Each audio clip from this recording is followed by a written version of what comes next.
Hello, friends. It's my privilege to be coming to you to take a few moments to talk about some exciting things that have been happening in our church over the past, really, over a year now. In case you've missed me telling you about this, let me spend a few moments reviewing where we've been, how we got to where we are right now.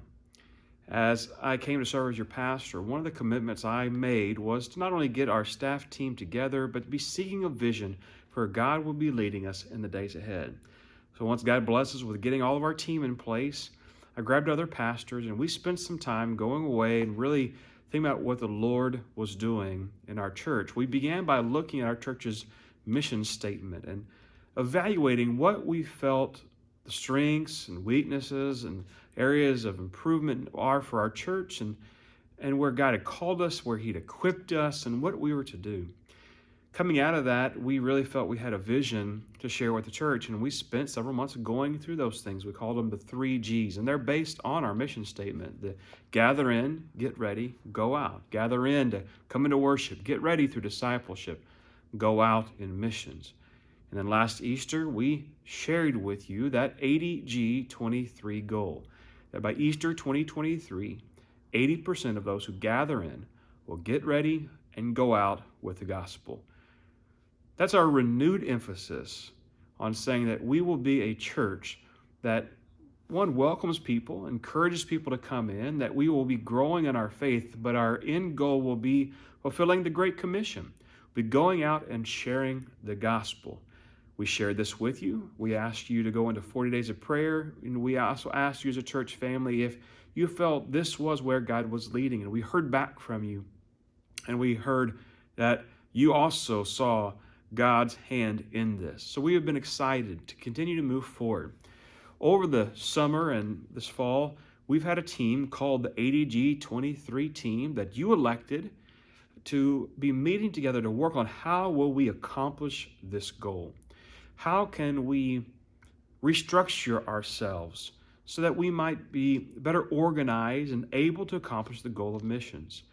I've known since I've come here that we've had to work on how we're operating as a church. Not that we're doing anything wrong, but we can always be improving. And there are some areas needed, some refreshing, or some tough questions to be asked. And so I tasked this team, with your approval, to spend time looking at our church structure, specifically with the mindset of how can we accomplish this 80G23 goal? How can we have 80% of those who come here to worship going out in missions by Easter 2023? So we set about our task with purpose, with intensity over the summer, meeting together. And the first part of that journey with our team was to talk about the overall mission structure. I set before them a difficult task of coming up with a church structure. Actually, first we started with a hypothetical church, not First Baptist Farmington. I think we called it ABC Church of Anywheresville, USA, something like this. And I said, make what you think would be a church structure where the end goal was to accomplish missions. And it was a fun project. We worked with our team. It got us creatively thinking and working together. And then we kind of brought it back to us. We said, okay, now that we're thinking out of the box, let's talk about what life is like here at First Baptist Church. Let's talk about the structure. Let's talk about our organization. Where can we improve? Where we can build upon? Where we kind of clean things up? And so we wanted to make one of our first steps was to create a leadership framework. Just the very, very basics. No details. Just the basic outline of what we feel should be the leadership structure of our church. And we went through several versions of this, and eventually we kind of came to a consensus. We came to a very, very simple chart that shows three main areas. Now, before I show this to you, I do want you to know that this has not been adopted by the church yet. This is something our team has been working on to share with you. We are moving forward in the days ahead to adopt these structures that I'll be sharing with you through this time. But this is just what we feel God is having us do. So let's start with the very basic, large overview of what we feel our church structure should be so that we might accomplish the work of missions. Again, it's a three-part process. you see here in the middle, it's got a leadership team. That's a core team of our staff, ministry leaders, and other key people that are crucial to how we operate as a church family.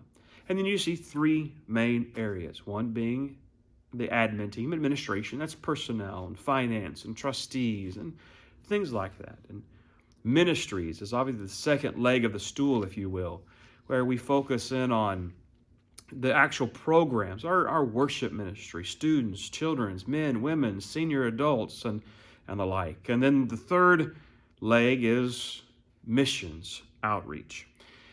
That is so vitally important to have missions as one of the main components of our church family. We have mission structure in place already. We have a group that's called the Beyond Our Walls team. That's an elected committee of our church that works with our Beyond Our Walls fund, our designated fund that helps us outreach. And now this team is wonderful. We have 6 people who serve on that team, and I work with them. But we've all realized if we're going to do 80% of our people in missions, we must increase our structure, capacity, ability to do these things. We need a larger team. We need to kind of bring the missions group of our church and those leaders to the forefront, not just a committee down the list, but a prominent part of our church. And so that's why we wanted to say this, of the 3 main areas, administrative, ministries, and missions. Missions, we have to have that there. And so we started with that simple structure. Look at it one more time. You see again, a central leadership team from our staff, ministries, missions, and admin, which each of those 3 teams surrounding them. Now, before I focus in on the missions team, I do want to let you know there's a lot left to fill in on that chart, isn't there? You might see this and have questions. Well, where does this program fit? Where does this committee fit? Where do our deacons fit? There's a lot of things. Even how are decisions made, and with our congregation, obviously you as our church family, you give consent to the things that we do. What's the process? Well, don't worry. There's, like I said, still a lot of work left to do. We wanted to go for the basic approach on this chart and then start dealing with the pieces one at a time. So I know you have questions, and we're going to listen to you and try to help you with those questions. But just know that this is just the first step, and there's going to be a lot left to do. Like I said, we wanted to take these 3 areas of focus and then start fleshing them out, adding to them. And we wanted the first one to get our focus was our missions team. Since this is our goal right now, and we're trying to do a lot of go-out projects, we're trying to go out and get the gospel to others, we said, we really need to focus on how can we make our missions team more effective? How are we evaluating our current partnerships? How are we planning new opportunities? And how are we getting enough people involved? And those who come in the door, how are we helping them understand the missions opportunities we do have? So we said, let's focus on that. So we narrowed in on missions team, and we started looking at a missions structure. And again, just like with the overall structure, we looked at it in many different forms. We talked, we evaluated. We also talked to our Beyond Our Walls team, the current people who are already serving in this role, and got their take on it. We wanted to hear from those. And again, after several meetings, long discussion, prayer, we kind of came to a consensus. And that's really the focus of what I want to talk with you about in this video, is what we are proposing our new missions team will be like. And then I'll talk about our next steps. So you see on the screen this missions team chart. It starts with our scriptural command of Acts 1:8, when Jesus said, "You will receive power when the Holy Spirit will come upon you, and you will be my witnesses in all Judea and Samaria and to the ends of the earth." This reminder that we go from our Jerusalem to our Judea, Samaria, to the ends of the earth, that we are to spread the gospel right at home and across the world. And how can we do that? So we took a kind of a simple approach. It's very similar to that larger chart you just saw. It starts with, again, the central or the primary missions team. That team would consist of myself as the senior pastor, all of our associate pastors, our ministry assistant, a member of the finance committee, and then 6 team leaders. So really it's our 6 team leaders plus our staff and a member of the finance committee. I'll talk about those team leaders in just a moment, where they come from. So it's a team, as you can tell, a fairly large team. It will work with all of our staff so that we have a good, big, large team to always be evaluating and working on the missions process, where we can be looking for new opportunities, evaluating the places we're already going, and just scheduling all the different things. In fact, this primary team's main responsibilities are in two areas. It's administrative and financial. This main team is supposed to develop and maintain a list of approved mission projects or go out projects. And what that means is we have to track how many people are participating in missions. So we have to have a list of what is missions. Now, missions can be a lot of things, but obviously we somewhere have to have a group saying these are the mission projects, the go out projects of First Baptist Farmington, whether again, local, national, international. We have to put that in there. We have to help define what does it mean to be in a mission project. When you wrote a check to a missions thing, were you actively involved? Well, you were supporting, but where is it that you are involved in the project? So we have to have a team that creates the list of projects and says, here's how you get involved. That's what this team is for. Its primary thing is to make sure we have a list of projects and partnerships that you can be involved in. Then the team is supposed to provide support to our sub-teams. Those teams you saw underneath, we're going to talk about them more in detail in just a moment. There are our local team, our national team, and international team. Just again, following that Acts 1:8 pattern of trying to go from local to international. And so we'll have sub-teams, and the primary mission team will be to work with those teams to help make sure all their events are coordinated with one another. They're providing the resources that they have. Again, so it goes into this team. They're overseeing the schedule of trips and events. They're promoting our projects and partnerships to our church family. And also, this would be the team that would be responsible for developing a manual of policies and procedures of how we do missions. And for example, if somebody wants to come partner with us or wants to receive our support, financial or with our people, how do they get approved for that? There's got to be an application and steps you go through. So this team would be dealing with the administrative side to make sure that we have mission projects approved, the process is ongoing, and they're meeting together regularly. Then there's also the financial aspect. Obviously, when we get in missions, we have to pay for the things that we're doing. And just a note here, I'm so thankful for a church that so faithfully supports our missions financially.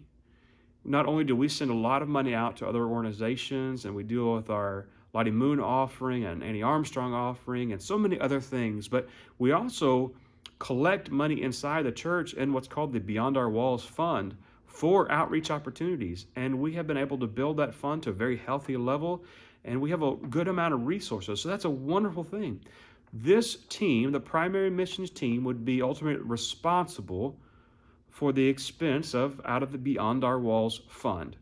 Let me make another quick note here. We do have a current Beyond Our Walls committee. This structure, if adopted, would replace the Beyond Our Walls committee. Beyond Our Walls committee knows about this. They have given their approval to this idea because they see the need for a larger team. Those who are currently serving on our Beyond Our Walls team, some of them may serve on the new structure, some of them may not. It'll be church approved in the end of who serves. But the missions team would be responsible for how we spend our money, but also reporting to our church. So at each business meeting, the missions team would be presenting, saying, here's how much we received in through tithes and offerings and the percentage we put in Beyond Our Walls or through other gifts, and here's how it's been spent. Here's the projects we've been working on. Here's the outreach opportunities where we have used these funds. And so just like we've done before, just like our Beyond Our Walls committee has been responsible for expending those funds, now our missions team will be doing the same thing. There'll just be more people involved in it. So again, our primary missions team will oversee the list of projects, and they'll make sure the finances are being taken care of so we can do those projects. But then we get to the action, and now we get to the part where things are really happening. Our sub-teams, those 3 sub-teams listed as the local missions team, the national missions team, and international missions team. Each of those teams will have 2 lay members as leaders. That's where we get the total of 6 leaders, missions team leaders for the main team. 2 leaders for each sub-team. Each sub-team will also have an associate pastor that corresponds with them to work with them, so there's always a staff connection there. Those 2 team leaders will have as many other team members as they desire. For example, our local missions team, we have a lot of things that happen here locally. So we would have 2 of our church members serve as the team leaders for our local missions team. Those 2 members, in coordination with one of our associate pastors, would go recruit additional members of our church to be team members, to helpers, to work on all the projects that happen locally, all the mission projects, all the ways we find opportunities to go out with the gospel right here in our area. And we have a lot of them. So those teams, with those team leaders and associate pastors, will really be responsible for getting it done. The main missions team is overseeing. The sub-teams are getting it done. They're making sure they're functioning properly, and they're really working with 2 things. And you'll notice this on the chart. There are partnerships and there are projects. Partnerships are, well, exactly what you think there. They are organizations that we work with that we don't have control over, but we support. I'll use an example of the International Mission Board, the IMB. That would be an international team partnership. We don't have say-so over how they operate, but we do obviously support them financially. So our international team would decide how much we would give to that organization. They would find ways to partner with them to make sure that they know what they're doing and things like that. But it's a partnership. We don't control that. But then there are mission projects. And again, for example, if we were to go take another trip to Guatemala, that would be an international missions team project. That's something we, as our church, would be doing. We would control that. We would be planning it and all the things that go with it. So each sub-team will have a maintained list of partnerships, and projects. And each sub-team will be responsible to see that we are in those respective areas doing mission projects and coordinating with mission partnerships. Again, there's a lot to this, and you'll understand this more as we start to operate in these ways. But that's the core structure of what we're going after. There's a sheet of information that you may already have in your hand, or we have it at the church office, that explains in more detail all the responsibilities and makeup of each team and how they're formed and responsibilities. And we're happy to have you look at that and talk with us more, but hope that helps you understand this new missions structure that we're going after. Now, what do we do from here? First of all, we need to hear from you. We realize you may have questions. It may mean some changes. You may have some very good ideas of how we might do this. And so for the next little bit, we're going to want to hear from you. Just talk about these things. We're not saying any changes are happening right this minute. Now, assuming we have your support, and as we deal with all the questions, we will desire to present this for church approval in our upcoming business meeting in January. In January, when we have a business meeting, we will once again present this and talk about it and adopt this. Now, that does mean that it will change some of our current policies that we have adopted already by the church. We'll be sharing those with you so you know that. At the same time, if adopted, I'm going to ask our nominating committee to work with finding the individuals who will be the team leaders. So at that same business meeting, we can adopt this structure and put those team leaders into place so that right afterwards, that can begin to operate. I'll also tell you that if this is adopted, one thing we're considering right now is taking one Sunday night a month to make sure our mission team, the primary team, and the sub-teams can get together to coordinate all the different go-out projects that we have. Plus, offer opportunities for our membership and for our other community members to come get involved in the projects we're doing. So we're finding ways to talk about how we can get together, promote this, and see that missions is happening. I thank you for allowing me to take these few moments to share with you really what's been going on over a many months period of time. A lot of long, deep conversations and prayer have taken place to try to get us to this. And I hope you understand what a big deal this is.